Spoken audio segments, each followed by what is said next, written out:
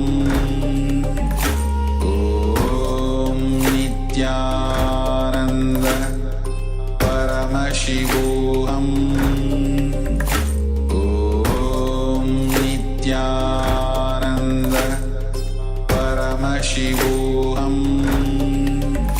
Om Nityananda Paramashivoham Om Nityananda Paramashivoham Om Nityananda Paramashivoham Om Nityananda Paramashivoham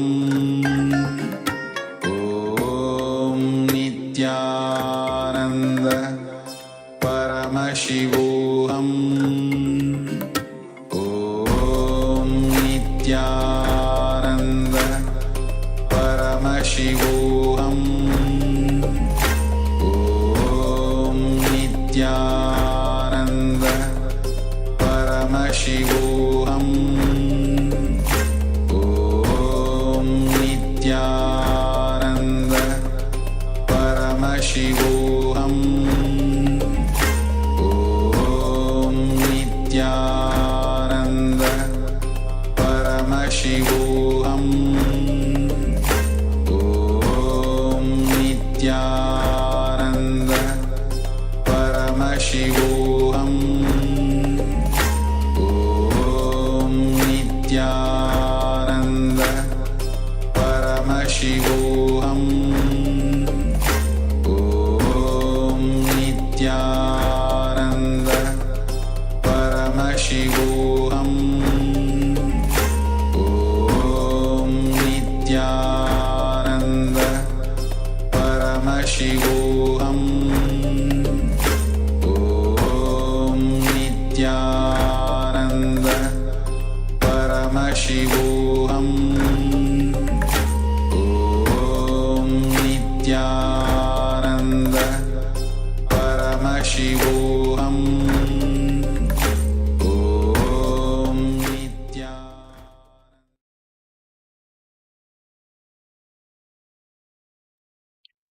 So now let's take a moment and start to share what was revealed to you, what you saw. Any, even the few words or the sentences or even the full page itself, or even anything that is related to the content of the page 250. So please start to share. Do not hesitate to share. The first thing about quantum memory is most time people, because it's like a new power, you are thinking whether what should am I able to manifest or not. Please start to share, then you will see you will be able to manifest this power.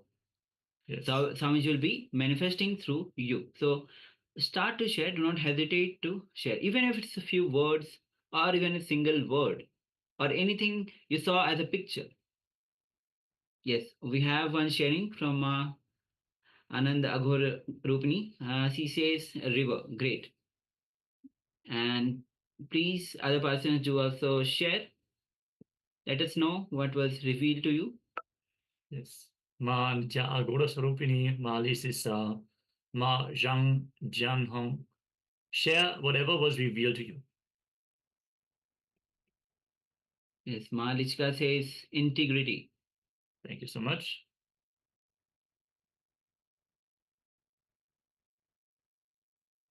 Okay. The word itself is integrity. I hope you have mentioned, you would have meant as integrity.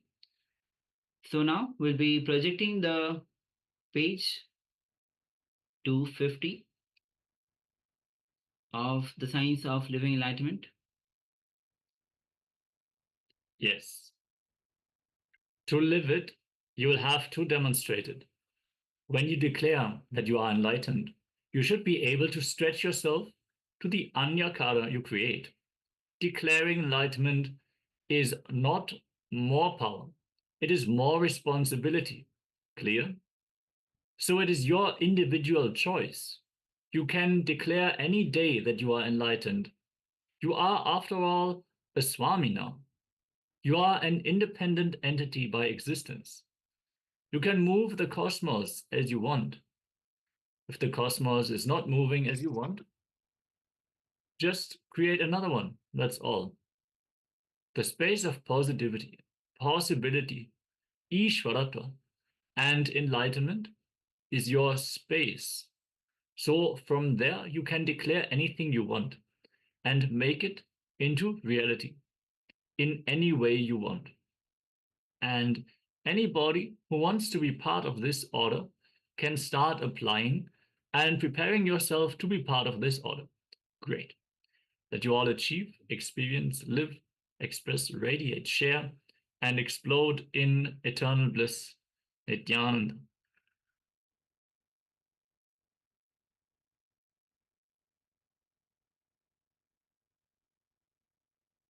Yes. So we had few sharings. River integrity. Though integrity was not there, but it is one of the 4 tattvas that we had. Responsibility. It was on responsibility. So it is related to the 4 tattvas. So yes. Thank you. Thank you for sharing, ma'am. So now we'll be moving to the next round of this manifestation. We have another page prepared. So settle down and start chanting the Mahavakya. We're going to project the page in just a few moments. Get ready to scan the page once. I saw some of the participants, they were not actually looking at the screen when we were showing the page in the beginning. So scan the page and then remember from the third eye. Let your third eye reveal all the details of this page. So let us connect to Swamiji from the third eye as we are going to enter into the next round of this power manifestation.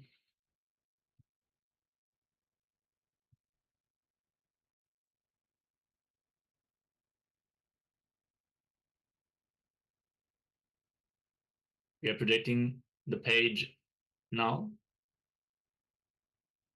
So scan it for a moment.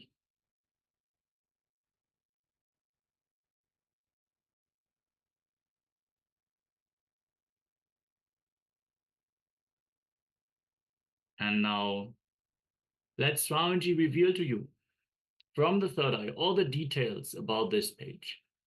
Chant the Mahavakya intensely.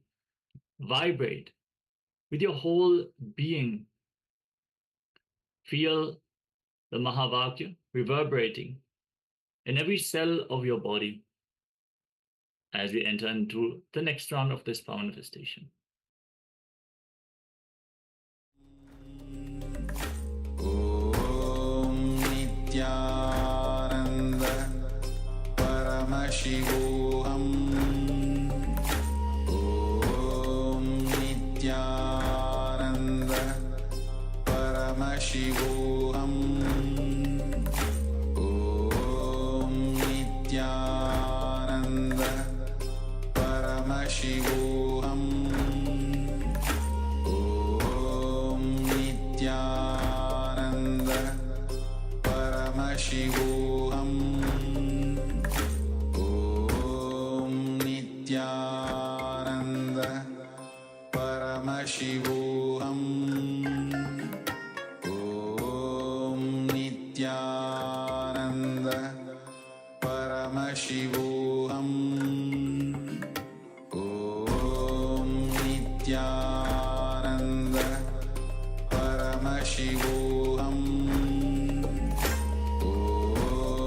Nithyananda Paramashivoham. Om Nithyananda Paramashivoham. Om Nithyananda Paramashivoham. Om Nithyananda Paramashivoham. Om Nithyananda Paramashivoham.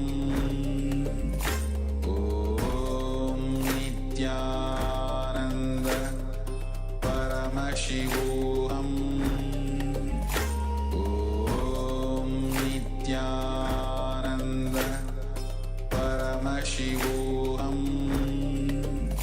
Om Nityananda Paramashivoham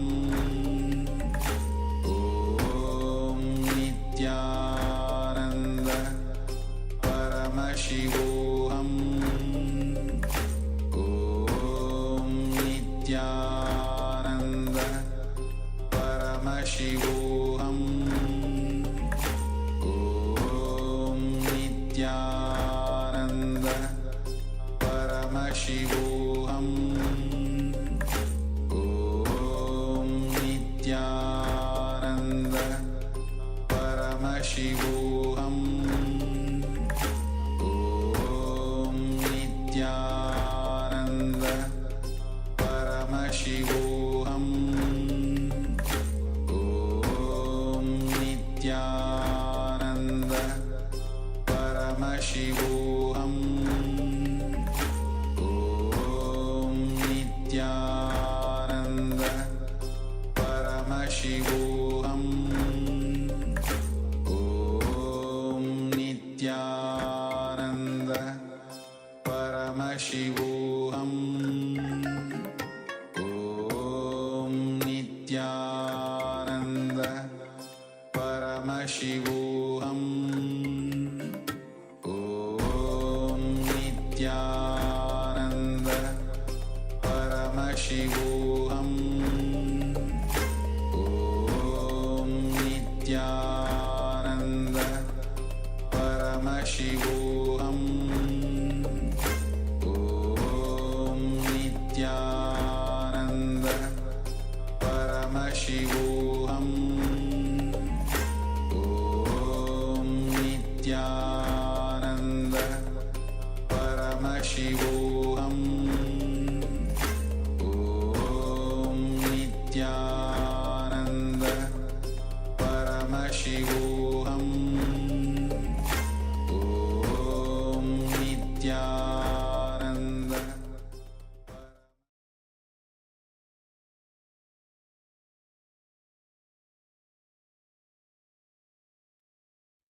So now let's move on to the revelation. So take a moment and share what was revealed to you. Shortly, we'll be projecting the page itself to verify. So take a moment to share what was revealed to you. Even few words or the sentence that you saw, or even the full paragraph. Let us know in the chat box. Yes, let's take this time to share anything that was revealed. Even if you just remembered some childhood memory, you feel it is not related at all. As always, don't doubt, don't judge, do not jump to conclusions. Any thoughts, any casual thought that is happening inside, understand. The moment you start chanting the Mahavakya, you're invoking Swamiji, you're invoking Paramashiva. As Swamiji says, Paramashiva is Mahapurusha. He's the only being that exists. So everything is his expression only. Once we arrive at that understanding that everything is Paramashiva expressing, we have some will that we form, we have some desire that we build. Don't think it is separated from Paramashiva's will. If we live with that clarity, then everything that we experience is a revelation from Paramashiva.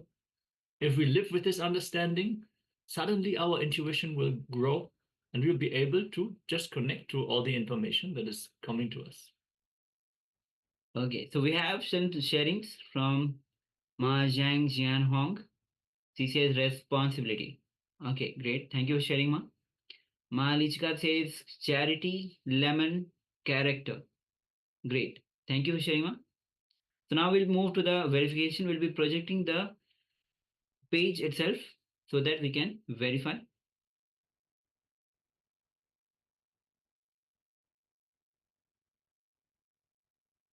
Yes, it is projected on screen now. Morning. Best. You know that they will not do it because they have failed many times.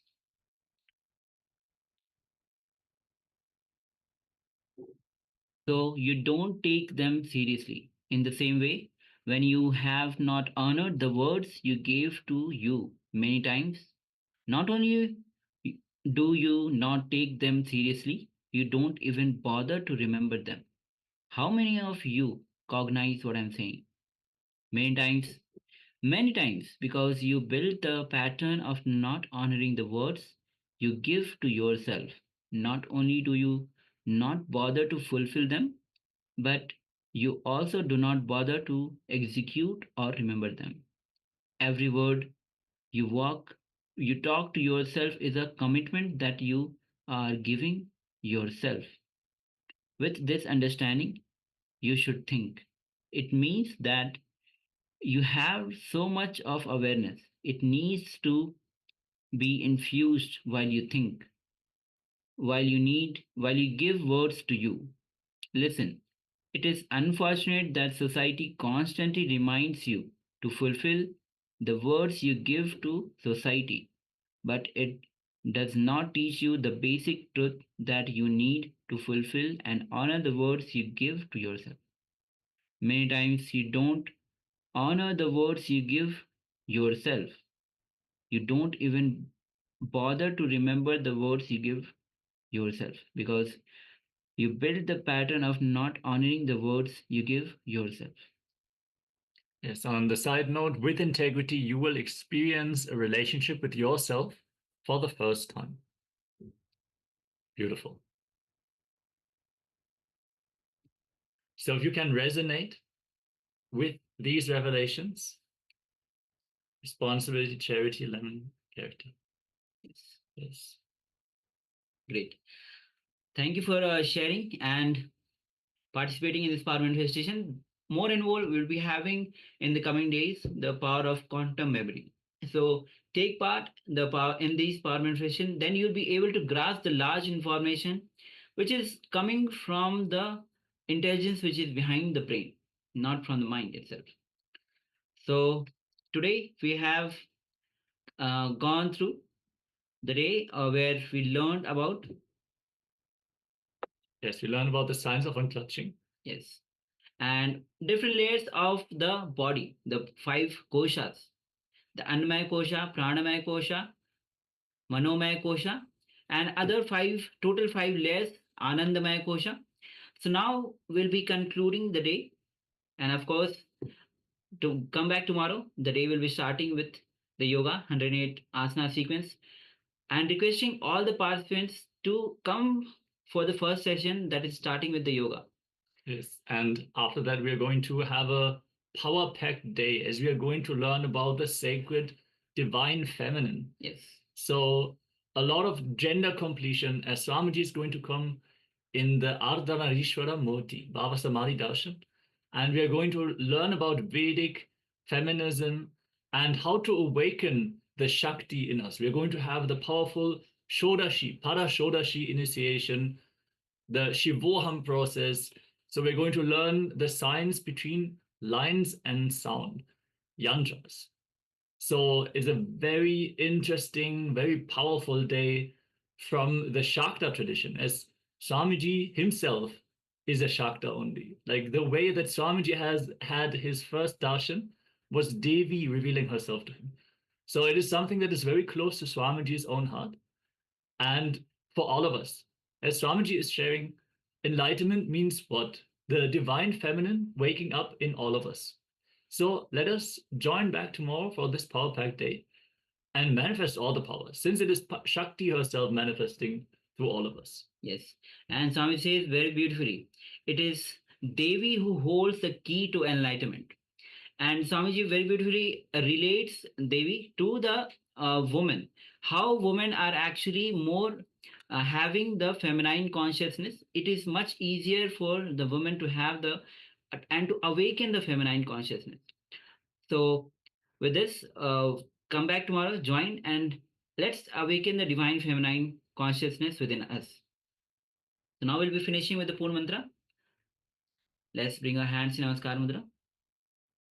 Om Purnamadav Purnamidam Purnat Purnamudachyate Purnasya Purnamadaya Purnamevavashishyate Om Shanti Shanti Shanti. Hari Om Tat Sat. Sarvam Bhagavat Sri Nityananda Paramashiva Padukarpanamastu.